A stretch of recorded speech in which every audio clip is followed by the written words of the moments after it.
He is a youth development worker. He has worked in South Auckland, currently based out of Canterbury. Dietrich Soakai joins us. Dietrich, good evening. Thanks for joining us, man. Malolele. Yeah, thank you. Thanks for having me. No problems at all. Really good to be with you. Hey, we've been kind of skirting around this policy that National seems to be talking about. I don't know if it's a policy per se, because they have to be government to put that in place, as to what they're going to do with things like youth offenders and youth crime. And we thought the best thing that we should do is speak to someone who works in the area of youth. Kind of, I'm not an expert in this area. It's not my day-to-day life. With respect, it's not Christopher Luxon's day-to-day life. It's not his area of expertise. But when I want to find out what people who are working in an area think about something which is likely the best solution, we go to that area, which is why we're talking to you today. So thanks for giving us some time. Oh, all good. Thanks for having me. Towards the end of last week, the National Party has announced, as we can see here on this, I think it's a News Hub item, National Party announced that the party is going to try to highlight so-called tough on crime credentials. If elected, it plans to send 15 to 17-year-olds who commit at least 2 serious offences to military camps, while other young offenders could be subject to electronic monitoring or intensive supervision. Their potential government partner, ACT, says if people are old enough to commit ram raids, they're old enough to wear an ankle bracelet, according to ACT party leader David Seymour. The National Party has attempted 2 times before to bring boot camps into existence. One time they brought it in and had to withdraw. The second time they didn't bring it in. Now we're facing a third time with these kinds of ideas. And what I would like to understand, and I'm not saying we're going to have all the answers tonight, but it's a conversation, is when you face a situation of working with young people who are at risk, who are in a situation where their lives maybe aren't quite down the straight and narrow that a lot of us would hope our kids to be, what is the best way to make them productive members of society? What is the best way to help them be the best them they can be? Is it boot camps? Is it electronic monitoring? Is it using a stick? Or is there better ways of helping these kids get to where they could be, help them fulfill their potential, help them be, I know productive member of society is subjective, but you know what I mean, to be functioning adults and humans and an addition to our society. What are your thoughts? Yeah, I think what I'm going to say is nothing groundbreaking or fantastical, because just anyone in the youth development sector, I think, would say that it's a strengths-based approach would be ideal. Being punitive in your approach to try and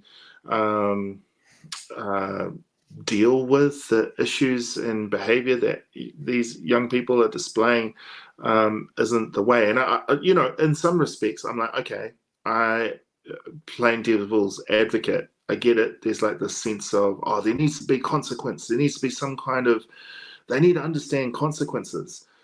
I'm like, yeah, but I just don't think, I feel like you're kind of muddying the waters in a sense. Like, consequence is one thing. Consequence for action is one thing.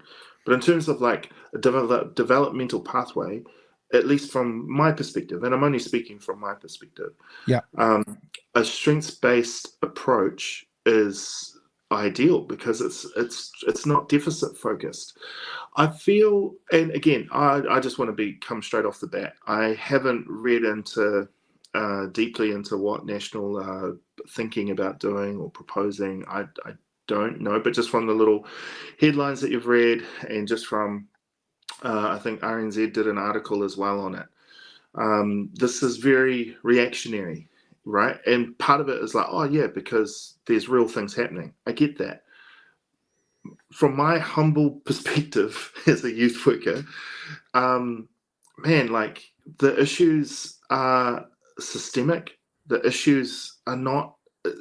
I just feel that it's so reactionary, that it's so band-aid like, that it's not really going to get to the heart of the issue. And the heart of the issue is not like, cool, we're trying these punitive ways of trying to control and ensure that young people don't continue this behavior because it impacts society 100%. Like, that's part of living in a society, is trying to be harmonious and peaceful, etc., and making meaningful contributions. But I just don't think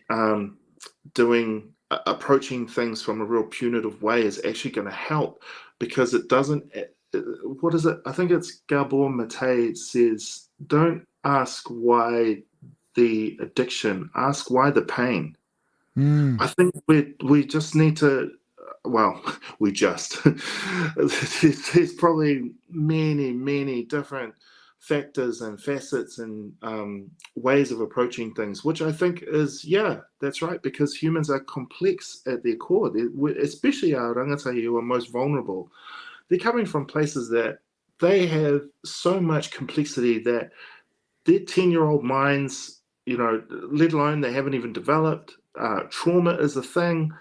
There's so many things here, and I just don't think. And again, we're just like headlining, right? We're snatching headlines from things. I personally don't think a military style boot camp is really a long-term fix. It's kind of like they need some discipline, they need some order. Well, what's the most order and discipline thing that we have? Institution. Oh, the army. Let's give them that.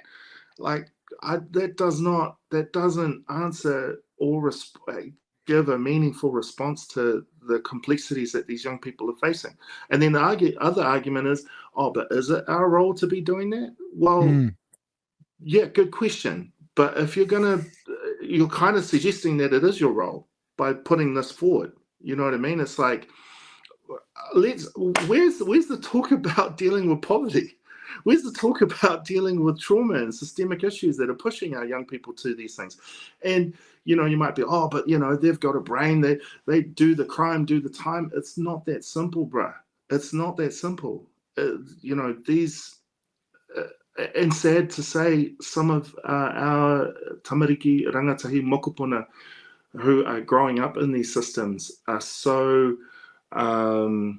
institutionalized, sadly, because that's potentially what their whānau have been doing, and their whānau, and you know what I mean? So it's like just chucking them into, and I'm sure there's probably, I hope that they've got a more nuanced approach than just putting them in a military camp and slapping some electronic monitored bracelets on. I'm sure it's more nuanced than that. Well, I'd hope, but I'm just kind of like, fam, where's the discussion about trauma-informed care? Where's the discussion about having the young people at the center? Where's the discussion about dealing to the poverty and the issues that communities are facing? Because children aren't created in vacuums. Like, they come from their environment, right? Yeah. So what are we doing about that?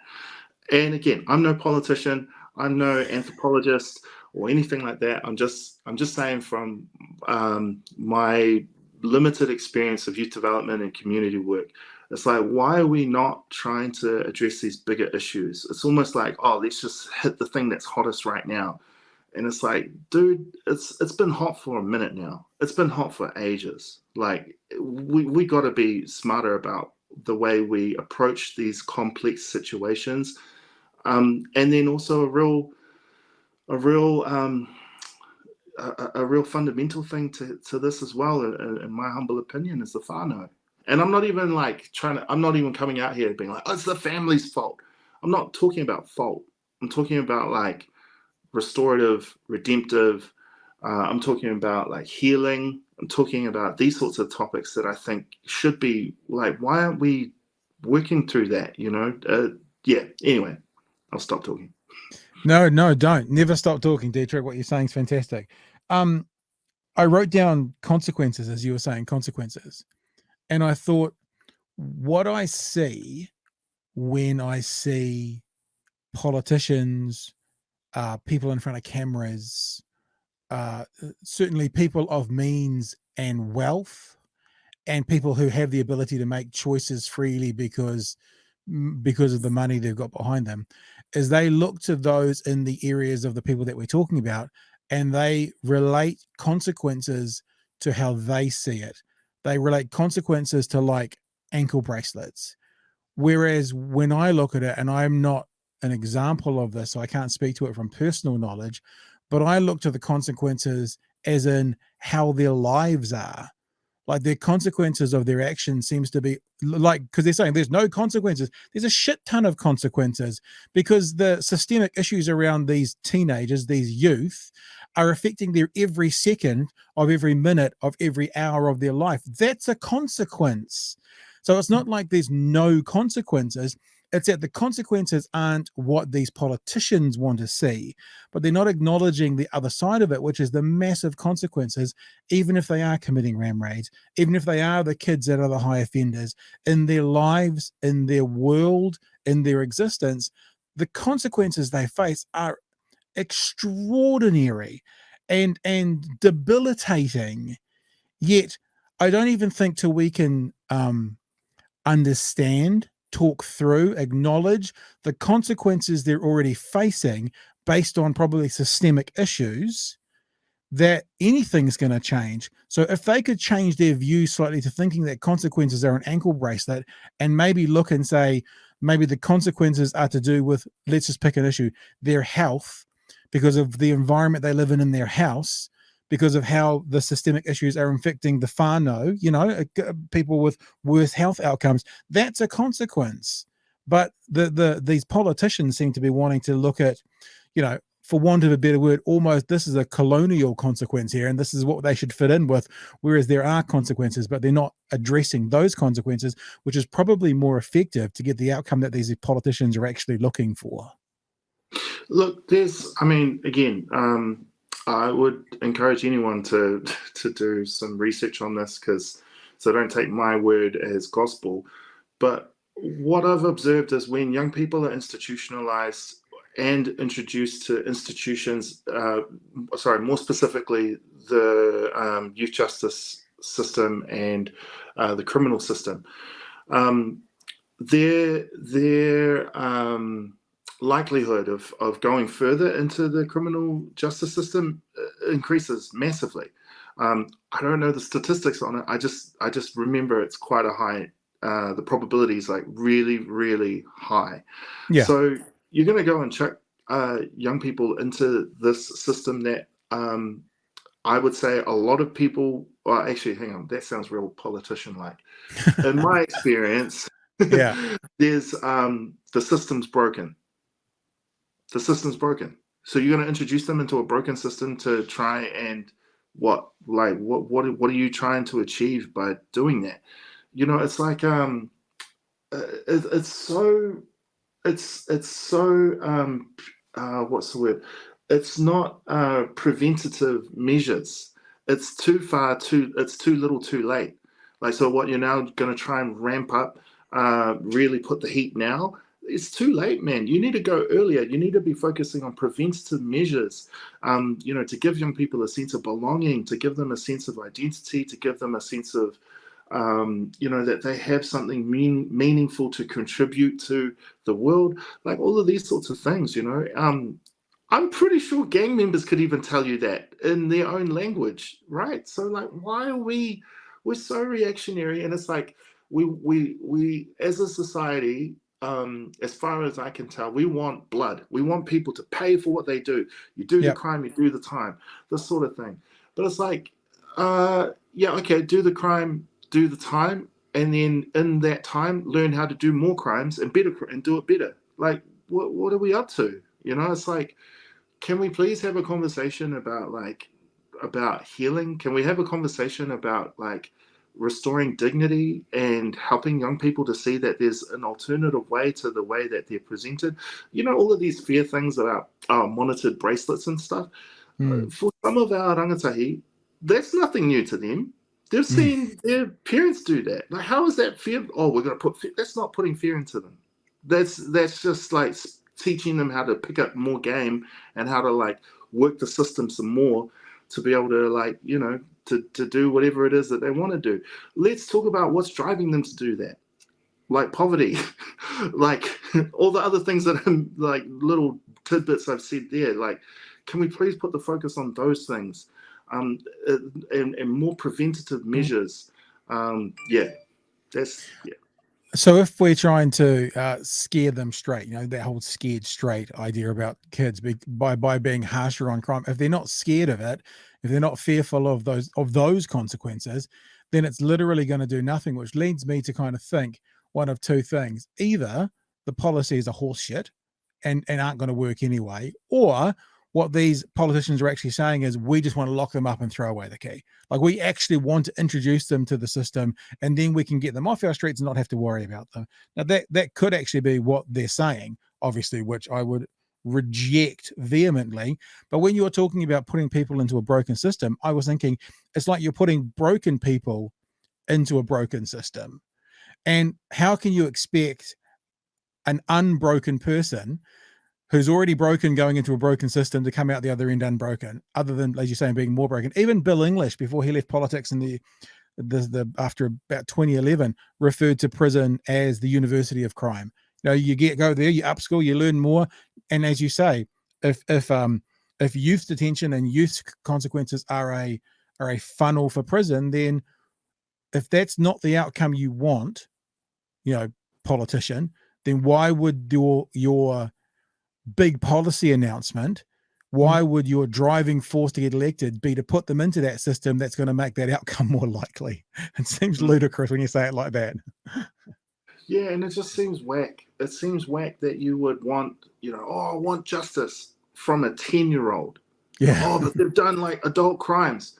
They've done crime. Like, yeah, okay. And I don't want to belittle that. Yeah, it's definitely impacting and has impacted many people. Like, I don't want to belittle. I'm not even trying to belittle that. But what I'm trying to say is, like, they're 10 years old, bruv. Like, why? Why do that?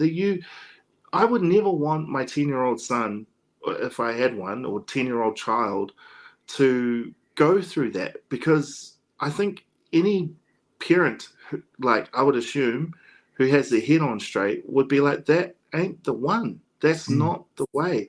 And I think, for some of our whānau and some of our families, young people, children who grow up in families that are, as you say, broken, or have been institutionalized in their own way, knowing how to work, wins or work systems to be able to get what they need, essentially it's broken people who know how to navigate a broken system really, really well. How about we just help heal people and fix the system so that we don't have to. Anyway, I'm getting all like soapboxy, but I just feel that I just really feel that we're just going about this in such a reactionary way. It's like, oh, you wait till your dad gets home and then you'll know. It's like, dude, that's not helpful.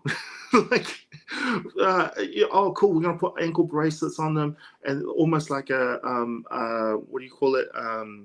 Like a to show that people have grown up. I can't remember that something path. Right, like a maturing. Yeah, and then, oh, cool, like a rite of passage. Like, right. Oh, cool, now I'm just like my dad or my uncle or that person that I watch on telly or whatever. Like, that ain't the one. Like, we're just reinforcing. I'm just gonna say this, and this is kind of like a tangent. I used to work.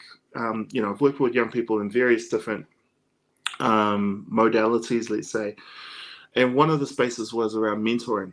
And one of the most impactful, powerful things that I observed in my brief time of working in the mentoring space was when young people who were, let's say, from lower socioeconomic backgrounds came into contact with, because generally most of our mentors were middle class, sort of upper middle class people. One, they had the financial stability to be like, oh, I've got time. When you're and that's no diss to those people. Okay, please, I'm not being facetious. It's just I just mean that quite objectively. One of the most impactful and powerful things I noticed from mentoring was that these young people, their worlds became enlarged by Enlarged, just yep. enlarged by being with other mentors who cared about them. Sometimes, actually, a lot of the time, they didn't look like them, and they showed them another way. Mm, Conversely, that also happened for the mentors, where their world was enlarged, where they finally saw something different. And I just think that's powerful. mm, That's friggin' powerful. Why aren't we pouring more like putia, more money into initiatives that are actually doing really good mahi with our young people? Why does it always have to be headline snatching, kind of like out for blood? Let's just pour all this resource into this thing that's going to make us feel like we're getting justice. What if this isn't about justice? What if the end game is actually about healing? What if the end game is actually about preventative measures? What if the end game is just about being able to change the narrative for our communities who are who are in the have-nots, so that they can be able to thrive? Like, yeah, I'm interested in that kind of thing. It's a fascinating conversation, Dietrich. I understand you're in Dunedin at the moment, and I'm hoping that at some stage there's going to be Reburger for dinner. Because if you come to Dunedin, you have to go via Reburger. That's kind of a par for the course. Yo, That's a must-have. But look, thank you so much for joining us. A youth development worker based out of Canterbury at the moment, Dietrich Soakai. It's been an absolute pleasure to have you. Thank you for sharing your insights into this conversation. And yeah, all I can say is I hope that more politicians listen to people like you, and perhaps fewer people that think those tropey headlines are the way to get votes. yo, hey, appreciate the time, man. And yeah, apologies for all the soapbox moments, but you just kind of get all fired up because you care, right? And there's so many people out there who care about our young people and their communities. So yeah, thanks for your time, bro.